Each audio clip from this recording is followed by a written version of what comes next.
guys, and welcome to G-Light Travels. As you can probably see, I'm not in Singapore anymore. In fact, I'm in the south of England, Leek Beach at the moment. Just walking along the beach across from the Isle of Wight.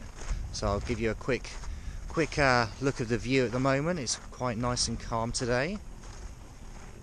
So there we go. We've got cows over there in the distance. There's the Isle of Wight across the water. Got a little yacht just cruising here. I think they're going into Bewley water. Yeah, it's all quite nice.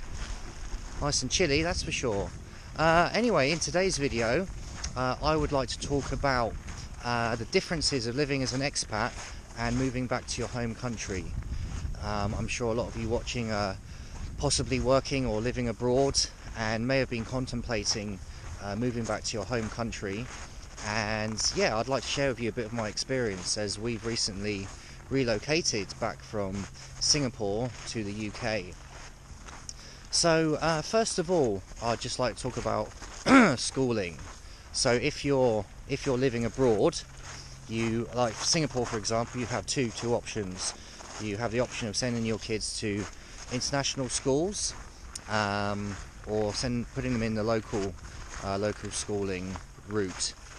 Obviously, if you send them into international schools, it is very, very expensive, particularly in Singapore. I think on average it was about $3,000. That's about £1,500 per month.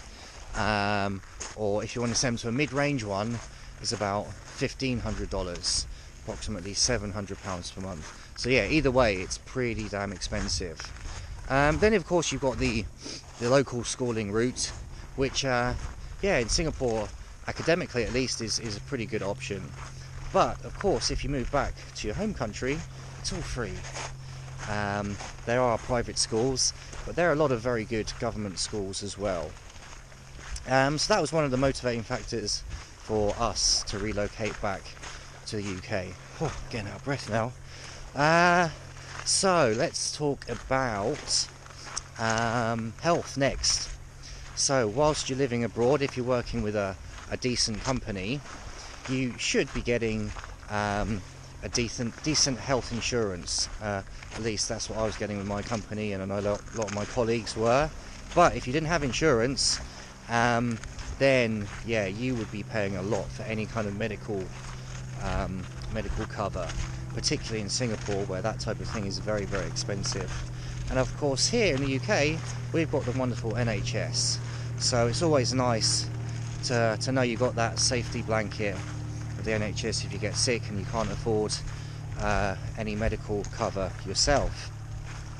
And of course it's just nice to be back in a cold climate. Well, sometimes it's nice, sometimes it's not so nice, but it's a nice change. And you just get to appreciate the small, simple things that you wouldn't appreciate so much whilst living abroad. So yeah.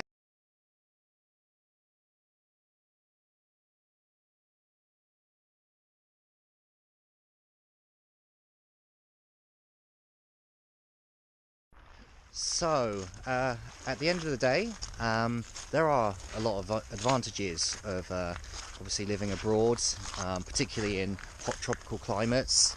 For example, yeah, we're living in Singapore, and yeah, it's super hot and humid there. You can go to the beach pretty much every single day of the year. And yeah, I mean, depending on which country you're living in, say for example living in Thailand, Vietnam or China, clearly the cost of living is much cheaper than if you're living in a European country or Australia or the USA. Yeah, so there are a lot of advantages. I mean, the food as well. Me personally, I love Asian food, so clearly you can eat a lot of great cheap Asian food here, over there rather.